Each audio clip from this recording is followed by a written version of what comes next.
15 minute 25 सवाल, क्या हम रीजनिंग के 25 सवालों को 15 मिनट के अंदर कर सकते हैं? तो भाई 19 सितंबर शिफ्ट 1 को जो आपका एसएससी सीजीएल 2025 का एग्जाम हुआ था, आज हम उसका रीजनिंग सेक्शन उठाए हैं और आज हम देखने वाले हैं कि क्या हम रीजनिंग के 25 सवालों को 15 मिनट के अंदर कर सकते हैं। तो चलिए भाई वीडियो को स्टार्ट करते हैं। ठीक है, तो ये रहा आपका पहला क्वेश्चन क्या बोल रहा है सर, आपको इनकरेक्ट कॉम्बिनेशन फाइंड करना है। ठीक है, क्लियर है इतनी बात? देखो 3 से अगर 12 हो रहा है तो गुणा 4 हो रहा है, बिल्कुल सही। 12 से अगर 48 हो रहा है तो गुणा 4 हो रहा है। तो मुझे लॉजिक पता चल गया सर, इंटू फोर हो रहा है। तो आगे 48 में अगर मैं गुणा 4 करूंगा तो क्या 194 आएगा सर? यहाँ पे देखो 8 चौका 32, तो यूनिट डिजिट 2 आना चाहिए था, जबकि यहाँ पे यूनिट डिजिट 4 है, तो ये आपका गलत हो जाएगा सर। बिल्कुल सही। अगर यहाँ पे 2 होता तो 2 चौका 8, बिल्कुल सही। यहाँ पे अगर 8 दूनी 16 करूंगा तो यूनिट डिजिट 6 आना चाहिए, जबकि यहाँ पे 4 प्रेजेंट है, तो ये भी आपका और हो जाएगा, यानी कि इनकरेक्ट हो जाएगा। तो 194 एंड 3074 यही आपका सही आंसर है। Option number 4 is our right answer. ये दोनों आपके इनकरेक्ट कॉम्बिनेशन है। समझ में आ रहा है? क्लियर है इतनी बात? देखो सर 2 से अगर 5 हो रहा है तो 2 दूनी 4 प्लस का 1 5 हो रहा है, बिल्कुल सही। 5 से अगर 11 हो रहा है तो 5 दूनी 10 प्लस का 1 हो रहा है। 11 से अगर 23 हो रहा है तो इंटू 2 प्लस का 1 हो रहा है, बिल्कुल सही। 23 से अगर 47 हो रहा है तो 23 दूनी 46 और 1 47 हो रहा है, बिल्कुल सही। तो आगे क्या होगा सर? इंटू 2 प्लस का 1 होगा, इंटू 2 प्लस का 1। तो बस आप यूनिट डिजिट पकड़ लो, 7 दूनी 14 और 1 15, मतलब यूनिट डिजिट 5 आएगा। और 5 यूनिट डिजिट सिर्फ एक ही ऑप्शन में प्रेजेंट था। Option number 1 is our right answer. ठीक है, आपको ऐसा अप्रोच डेवलप करना पड़ेगा, ना कि आप डिटेल में सॉल्व कर रहे हो। क्लियर है इतनी बात? देखो तो भाई 20 प्लस 5, प्लस मतलब क्या है? माइनस का 5, और गुणा मतलब क्या है सर? डिवाइड का 4, और माइनस मतलब क्या है सर? गुणा 2। तो भाई यहाँ पे देखो 2 दूनी 4 और 5 बटा 2 कितना आएगा sir? 2.5।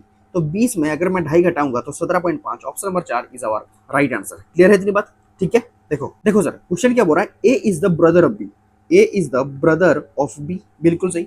B is the sister of C, B is the sister of C, and C is the father of D, C is the father of D, बिल्कुल सही। तो हमें क्वेश्चन क्या मांग रहा है sir? How is A related to D? देखो D के पापा है C और C का भाई है A, तो पापा का भाई क्या हो जाएगा sir? Uncle. Option number A is our right answer. Clear है इतनी बात? देखो sir, if 4 taps can fill a tank in 15 minutes, then in how many taps are needed to fill it in 6 minutes? Clear है इतनी बात? देखो 3 दूनी 6 और 3 पंजे 15 और 2 दूनी 4, तो टी कितना आ गया सर? 5 दूनी 10, यही आपका सही आंसर है। Option number 1 is our right answer. Clear है इतनी बात? देखो सर अगर मैं एग्जाम्पल में बैठा होता तो इस क्वेश्चन को कैसे करता? देखो सर 81 एक परफेक्ट स्क्वायर नंबर है, 64 भी एक परफेक्ट स्क्वायर नंबर है, तो आगे मेरा जो भी आंसर आएगा वो भी एक परफेक्ट स्क्वायर नंबर होगा। क्लियर है इतनी बात? तो भाई 56 एक परफेक्ट स्क्वायर नंबर नहीं है, 45 भी नहीं है, और 63 भी एक परफेक्ट स्क्वायर नंबर नहीं है, तो ये तीनों मेरा आंसर नहीं होगा। जो बच गया option number 2 is our right answer. Clear है इतनी बात? यहाँ पे क्या हो रहा है सर? यहाँ पे देखो 9% 2, यानी कि 9 का स्क्वायर करो 81, बिल्कुल सही। यहाँ पे देखो 8 का स्क्वायर करो 64, बिल्कुल सही। तो यहाँ पे 7 का स्क्वायर 49, यही आपका सही आंसर है। Option number 2 is our right answer. Clear है इतनी बात? देखो सर इस क्वेश्चन को करने का पहले मैं आपको बेसिक तरीका बताता हूँ, जो कि आपको करना नहीं है। मैं फिर से बोल रहा हूँ, आपको करना नहीं है। देखो भैया 2 लोग हैं ए और बी। ए जो है सर वो 20,000 रुपए इन्वेस्ट करता है, बिल्कुल सही। और बी जो है वो 30,000 रुपए इन्वेस्ट करता है। ए 2 महीने के लिए इन्वेस्ट करता है और बी 3 महीने के लिए इन्वेस्ट करता है। क्लियर है इतनी बात? तो भाई मैं क्या कर रहा हूँ, 4 जीरो से 4 जीरो काट रहा हूँ, तो 2 दूनी 4 और 3 तिया 9। यहाँ पे देखो, यहाँ पे क्या लिखा है? If A share of the total profit 4,000, यानी कि 4 यूनिट रिप्रेजेंट कर रहा है अगर 4,000 को, तो 9 यूनिट का वैल्यू पूछ रहा है। 9 यूनिट का वैल्यू कितना होगा सर? 9,000। यही आपका सही आंसर है। Option number A is our right answer. लेकिन मैं बोल रहा हूँ ये सब कुछ आपको करने की नीड नहीं है। मैं क्यों ऐसा बोल रहा हूँ सर? इस क्वेश्चन का आंसर हम बिना ये किए भी निकाल सकते हैं विद इन 3 से 4 सेकंड के अंदर। कैसे सर? मैं बताता हूँ। देखो आप मुझे बताओ, आपको मांगा क्या है सर? आपको मांगा है बी का शेयर, ठीक है। और बी कितना इन्वेस्ट करता है सर? 30,000 रुपए 3 साल के लिए। तो मेरा जो भी आंसर होगा सर वो 9 का मल्टीपल होगा। मानते हो कि नहीं? मेरा जो भी आंसर होगा वो 9 का मल्टीपल होगा सर। तो सर 4,000 9 का मल्टीपल नहीं है, 5,000 9 का मल्टीपल नहीं है, 7,000 9 का मल्टीपल नहीं है। जो बच गया वही सही आंसर। 9,000 ये 9 से कटता है, तो यही मेरा सही आंसर हो जाएगा। समझ में आ गया? क्लियर है इतनी बात? देखो अगर सर गोल को कोड किया गया है इसमें, तो आपको फेल का कोड पूछ रहा है। क्लियर है इतनी बात? देखो सर एल को कोड किया गया है एम में, तो फेल में भी एल है, तो इसको भी एम में ही कोड किया जाएगा। एम यहाँ पे प्रेजेंट है, एम यहाँ पे प्रेजेंट है, तो ऑप्शन नंबर 2 और 4 आपके आंसर नहीं हो सकते। क्लियर है इतनी बात। मैं पहले को देख लेता हूँ। देखो जी को कोड किया गया एच में, तो प्लस का 1 हो रहा है, तो एस का प्लस लो 6, 6 में अगर मैं प्लस का 1 करूंगा तो 7 आएगा, 7 मतलब जी, जी यहाँ पे प्रेजेंट है। Option number 1 is our right answer. Clear है इतनी बात, ठीक है। देखो find the odd one out. देखो तानसेन, बीरबल और अबुल फजल ये सब कौन है सर? अकबर के नवरत्न हैं। तो सर रविंद्रनाथ टैगोर यही आपके ऑड हो जाएंगे। समझ में आ गया, क्लियर है इतनी बात। देखो ए का प्लस 1 होता है, जे का 10 होता है और एस का 19 होता है। तो यहाँ पे क्या हो रहा है सर? 1 से अगर 10 हो रहा है तो प्लस का 9 हो रहा है, 10 से अगर 19 हो रहा है तो प्लस का 9 हो रहा है, 19 में अगर मैं प्लस का 9 करूंगा तो कितना होगा सर? 28। 28 किसका होता है? 26 से 2 ज्यादा है, 2 किसका होता है? बी का, तो ये बी आ जाएगा सर। तो ये आंसर और ये आंसर मेरे आंसर नहीं हो सकते। देखो एक्स किसका होता है सर? 24 का, क्यू कितना होता है? 17 का, और जे होता है 10 का। तो यहाँ पे माइनस का 7 हो रहा है, 10 माइनस का 7 करूंगा तो कितना आएगा सर? 3।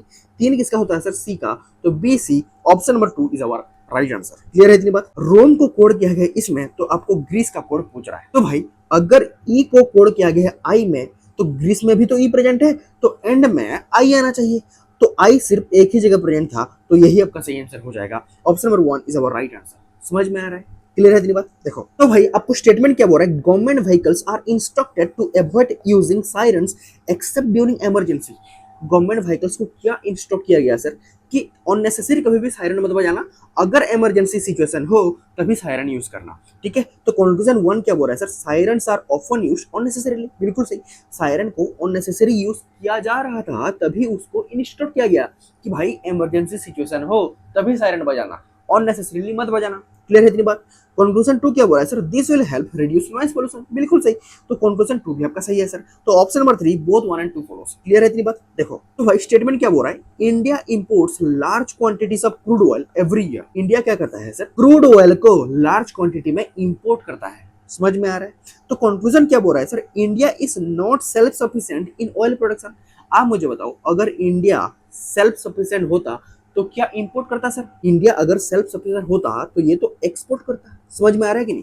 तो भाई कंक्लूजन 1 आपका बिल्कुल सही है। कंक्लूजन 2 क्या बोल रहा है? All oil consumed in India is imported. देखो ऑल एक एक्सट्रीम कीवर्ड है, तो ये कंक्लूजन आपका गलत हो जाएगा। हम ये नहीं बोल सकते कि सारा का सारा ऑयल इंपोर्ट किया जा रहा है, हम ऐसे कभी भी नहीं बोल सकते, और ना ही हमें हमारा स्टेटमेंट में ये बोला है। तो कंक्लूजन 2 आपका गलत हो जाएगा। तो only 1 follows, option number 1 is our right answer. What comes next? देखो 2 से अगर 3 हो रहा है सर, तो 2 दूनी 4 माइनस का 1 3 हो रहा है। बिल्कुल सही।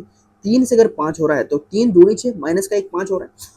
5 से अगर 9 हो रहा है तो 5 दूनी 10 माइनस का 1 हो रहा है। 9 से अगर 17 हो रहा है तो 9 दूनी 18 माइनस का 1 17 हो रहा है। तो 17 से 33 हो रहा है तो इंटू 2 माइनस का 1 हो रहा है। तो मुझे लॉजिक पता चलेगा सर, इंटू 2 माइनस का 1 हो रहा है तो 33 में भी इंटू 2 माइनस का 1 होगा। तो बस आप यूनिट डिजिट पकड़ लो, 3 दूनी 6 माइनस का 1 5, तो यूनिट डिजिट 5 आएगा सर, और 5 यूनिट डिजिट सिर्फ एक ही ऑप्शन में प्रेजेंट था। Option number 1 is our right answer. समझ में आ गया, क्लियर है इतनी बात। देखो देखो सर, सीट को कोड किया गया इसमें, तो आपको रोप का कोड पूछ रहा है। देखो बस पोजीशन इंटरचेंज क्या है? तो सर यहाँ पे देखो, अगर ये दूसरे पोजीशन में है तो यहाँ भी ये दूसरे ही पोजीशन में है, तो रोप में दूसरे पोजीशन में ओ है, तो मेरा जो भी आंसर होगा वहां पे भी ओ दूसरे पोजीशन में होगा। तो ओ दूसरे पोजीशन में सिर्फ एक ही जगह प्रेजेंट था, तो यही आपका सही आंसर हो जाएगा। Option number 4 is our right answer. समझ में आ गया, क्लियर है इतनी बात। देखो क्वेश्चन क्या बोल रहा है sir? A is the only daughter of B. A is the only daughter of B. बिल्कुल सही। Who is the only son of C? Who कौन? B. B is the only son of C. Then आपको question क्या बोल रहा है sir? How is A related to C? देखो C का बेटा है B और B की बेटी है, तो बेटा का बेटी क्या होगा sir? Grand daughter. Option number 3 is our right answer. Clear है इतनी बात। देखो सर 16 डिवाइड 2, डिवाइड मतलब क्या है सर? डिवाइड मतलब है मल्टीप्लीकेशन 2, ठीक है। माइनस मतलब क्या है सर? Divide 4, okay. प्लस मतलब क्या है सर? प्लस मतलब माइनस का 3, और गुणा मतलब क्या है सर? एडिशन मतलब प्लस 5, ठीक है। देखो सर 4 चौका 16 और 4 दूनी 8, 8 में से 3 जाएगा तो 5, 5 और 5 10, यही आपका सही आंसर है। Option number 2 is our right answer. Clear है इतनी बात। देखो which two signs should be interchange to make the given equation correct. तो भाई मुझे एक एक ऑप्शन चेक करना पड़ेगा, ठीक है। तो मैं पहले को चेक कर रहा हूँ, गुणा और प्लस को इंटरचेंज कर रहा हूँ, ठीक है। तो भाई 97 गुणा की जगह लिखो प्लस 23, माइनस 18 प्लस की जगह लिखो गुणा 9 और बटा 3। क्लियर है इतनी बात। तो भाई यहाँ पे देखो 3 छिक्के 18 और 9 छिक्के 54 सर, बिल्कुल सही। माइनस 97 में अगर मैं 23 जोड़ूंगा तो कितना आएगा सर 120, और 120 में अगर मैं 54 को घटाऊंगा तो कितना आएगा सर 66, और हमें 66 ही मांगा था, तो option number 1 is our right answer. Clear है इतनी बात? देखो देखो सर, आपको कंक्लूजन क्या मांग रहा है, Q is less than R, ठीक है। क्यू कहाँ पे प्रेजेंट है सर, यहाँ पे, और आर कहाँ पे प्रेजेंट है, यहाँ पे, ठीक है। क्लियर है इतनी बात? देखो यहाँ पे लेस देन है, यहाँ पे लेस देन इक्वल्स टू है, और यहाँ पे इक्वल्स टू है, तो ये कंक्लूजन आपका बिल्कुल सही हो जाएगा सर। क्लियर है इतनी बात? कंक्लूजन 2 क्या बोल रहा है sir, u is greater than t, ठीक है। आपका u कहाँ प्रेजेंट है, यहाँ पे, और t कहाँ प्रेजेंट है, यहाँ पे, जबकि यहाँ पे तो सर लेस देन का सिंबल आ गया, और ग्रेटर देन और लेस देन अगर रास्ते में आ गए तो कोई भी डेफिनेट कंक्लूजन नहीं बन सकता, तो ये कंक्लूजन आपका गलत हो जाएगा। तो only conclusion 1 follow, option number 1 is our right answer. Clear है इतनी बात? देखो तो भाई इस क्वेश्चन का आंसर आप मुझे कमेंट सेक्शन में बताना, ये आपके होमवर्क का क्वेश्चन है, ओके, ठीक है। देखो तो भाई ये आपका कॉज एंड इफेक्ट का क्वेश्चन आ गया। तो भाई सबसे पहला कॉज आता है, देन इफेक्ट आता है, समझ में आ रहा है कि नहीं? तो भाई स्टेटमेंट क्या बोल रहा है, the government launched a financial literacy mission, ठीक है। स्टेटमेंट 2 क्या बोल रहा है, many citizens remain unaware of basic banking facilities. तो भाई यहाँ पे देखो बहुत सारे सिटीजन अभी तक अनअवेयर हैं, किससे सर, बेसिक बैंकिंग फैसिलिटीज से। तभी जाके गवर्नमेंट ने क्या लॉन्च किया सर, फाइनेंशियल लिटरेसी मिशन। समझ में आ रहा है? तो स्टेटमेंट 2 आपका कॉज हो जाएगा, और स्टेटमेंट 1 आपका इफेक्ट हो जाएगा। तो statement 2 is the cause, 1 is the effect, option number 2 is our right answer. Clear है इतनी बात? ठीक है। देखो भाई स्टेटमेंट क्या बोल रहा है, a large number of city dwellers are subscribing to organic vegetable delivery services. Clear है इतनी बात? तो कंक्लूजन 1 क्या बोल रहा है, people are becoming more health conscious, बिल्कुल सही, कंक्लूजन 1 आपका बिल्कुल सही है सर। कंक्लूजन 2 क्या बोल रहा है, supermarkets are no longer preferred, ऐसा कुछ भी हमारे स्टेटमेंट ने नहीं बोला है। कंक्लूजन 2 आपका गलत हो जाएगा, तो only conclusion 1 follow, option number 1 is our right answer. Clear है इतनी बात? देखो देखो सर, हमें एक एड्रेस दिया है, इसको हमें मैच करवाना है। देखो सर मैं बोल रहा हूँ यहाँ पे S.G. है, ध्यान से देखना S.G. है, जबकि सर हमारे ऑप्शन नंबर 2 में डायरेक्ट SG लिखा गया है, तो ये आपका आंसर नहीं होगा सर।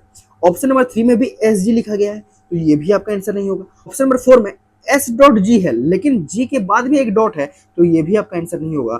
तो जो बच गया option number 1 is our right answer. Clear है इतनी बात? देखो तो भाई और एक एड्रेस मैच करवाने वाला सवाल आ गया। यहाँ पे देखो सर, यहाँ पे आपको एड्रेस में आपको राजस्थान लिखा है, समझ में आ रहा है कि नहीं, जबकि ऑप्शन नंबर 1 में हरियाणा लिखा है, तो ये आपका आंसर नहीं हो सकता सर।